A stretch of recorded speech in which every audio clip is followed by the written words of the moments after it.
Assalamualaikum warahmatullahi wabarakatuh. Halo pejuang SBMPTN 2020. Saya Yusuf Ahmada. Pada video kali ini saya akan membahas lagi prediksi UTBK 2020 TPS untuk pengetahuan kuantitatif part yang kedua. Buat yang belum menonton part satunya, kalian bisa nonton videonya dulu ya. Nah, sebelum kita mulai, kalian bisa bantu channel ini biar terus berkembang. Caranya dengan like, comment, and subscribe channel ini ya. Dan jangan lupa nyalakan notifikasinya.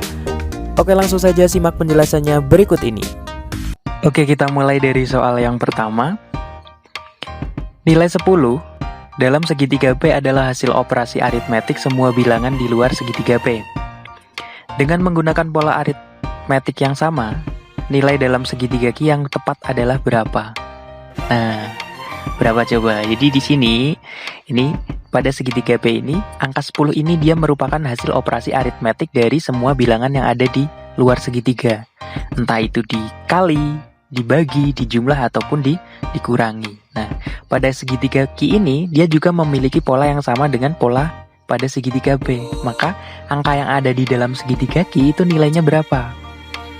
Nah, untuk menentukan operasi aritmetik pada suatu segitiga, itu kita bisa menggunakan metode coba-coba dulu atau try and error, seperti kalau kita menemukan pola pada suatu barisan. Nah, sekarang coba kalian bisa cari dulu pola pada segitiga P dan Q ini, polanya seperti apa.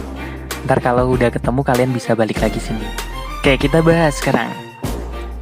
Jadi, pola pada segitiga P dan Q ini, polanya itu gini. Angka 10 ini kita peroleh dari 30 dibagi 2 dikurangi 5. Hasilnya sama dengan 10, ya enggak? Jadi 30 bagi 2 kan 15.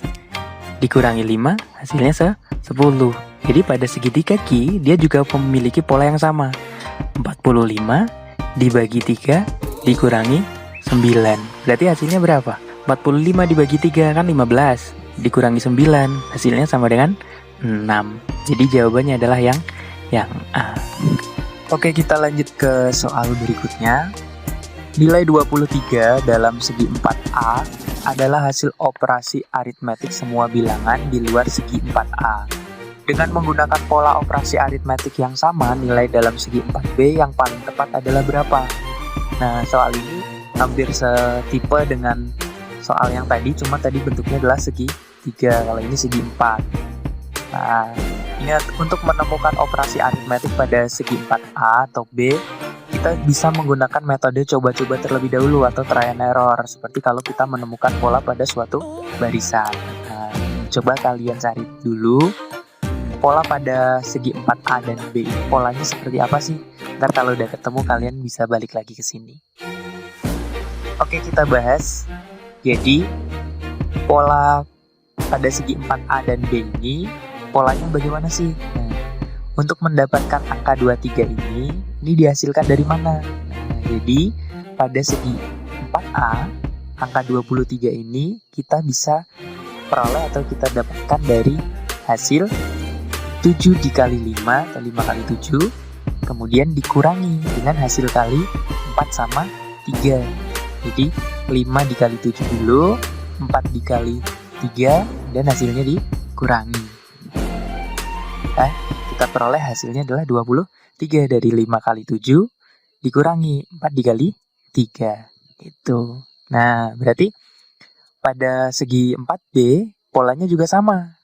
Caranya yaitu 8 dikali 5 dikurangi 4 kali 6. Berarti hasilnya berapa? Ya, 8 kali 5 kan 40.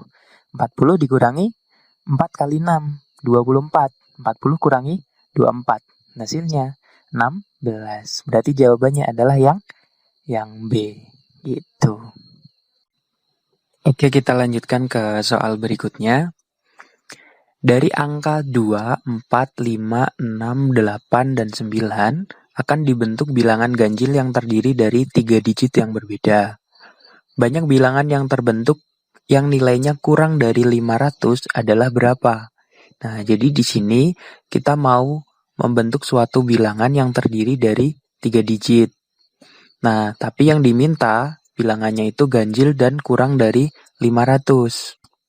Jadi kita butuh 3 digit angka. Di sini ada ketentuan nilainya itu kurang dari 500. Kalau nilainya kurang dari 500 berarti angka yang bisa mengisi digit yang pertama ini angka berapa aja. Di sini ada 2, 4, 5, 6, 8, dan 9. Berarti agar nilainya kurang dari 500, kan yang dapat mengisi digit yang pertama adalah angka 2 atau 4, ya kan? Biar nilainya jadi bisa 200-an atau 400-an. Kemudian di sini ada ketentuan lagi, akan dibentuk bilangan ganjil. Nah, untuk melihat bilangannya itu dia bilangan ganjil atau genap, kan kita melihat pada digit yang terakhir. Karena yang diminta adalah bilangan ganjil, maka yang bisa mengisi digit yang terakhir ini angka berapa aja. Dari kumpulan angka ini yang termasuk angka ganjil adalah angka 5 dan 9. Berarti yang bisa mengisi digit yang terakhir ini ada 2 angka, yaitu angka 5 dan angka 9. Sekarang berarti yang bisa mengisi digit yang kedua atau digit yang tengahnya ini berapa? Kalau 2 angka udah digunakan untuk kita taruh di digit yang pertama dan digit ketiga, berarti dari 6 angka ini berarti tinggal sisa berapa? Nah, karena 2 angka sudah digunakan, berarti tinggal sisa 4 angka. Berarti banyaknya bilangan yang bisa dibentuk ada berapa? Iya, ada 2 dikali 4 dikali 2. Hasilnya berarti berapa? Iya, berarti ada 16. Berarti jawabannya adalah yang E. Lanjut ke soal berikutnya ya.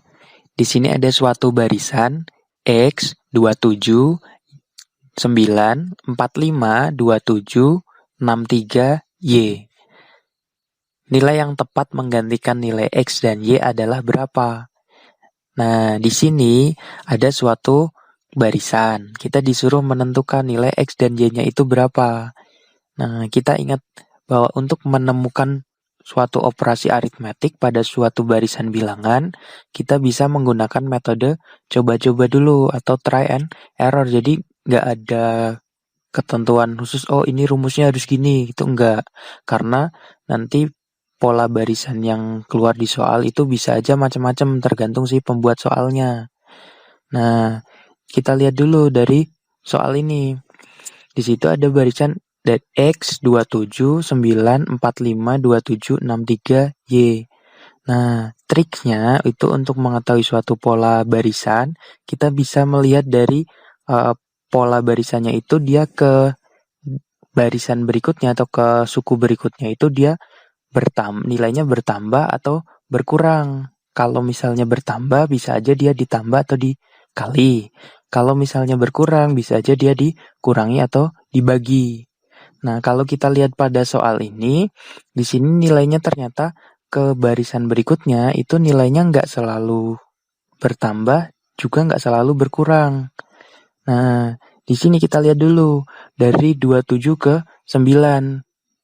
Ini nilainya dia berkurang, jadi kemungkinannya bisa aja dia dibagi atau dikurangi.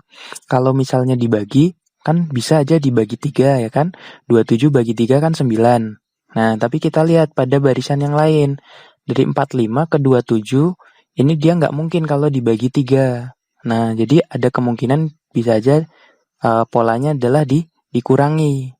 27 ke 9 itu dia dikurangi 18. 45 ke 27 dia juga dikurangi 18. Nah, kemudian kalau dari 9 ke 45. 9 ke 45 dia kan bertambah. Bisa aja dia dikali 5. Tapi kalau dari 27 ke 63 dia nggak mungkin dikali 5. Jadi kemungkinannya bisa aja dia ditambah. Kalau ditambah dari 9 ke 45 kan dia ditambah 36. 27 ke 63 dia juga ditambah 36. Nah, jadi ketemu deh pola pada barisan ini itu dia dikurangi 18 tambah 36 kurangi 18 tambah 36 dan begitu seterusnya.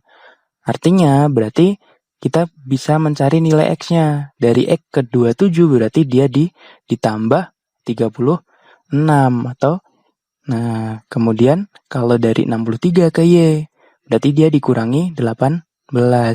Jadi nilai X-nya adalah 27 dikurangi 36 atau nilainya adalah negatif 9. Sedangkan nilai Y-nya adalah 63 dikurangi 18, nilainya 45. Jadi jawabannya adalah yang A. Oke.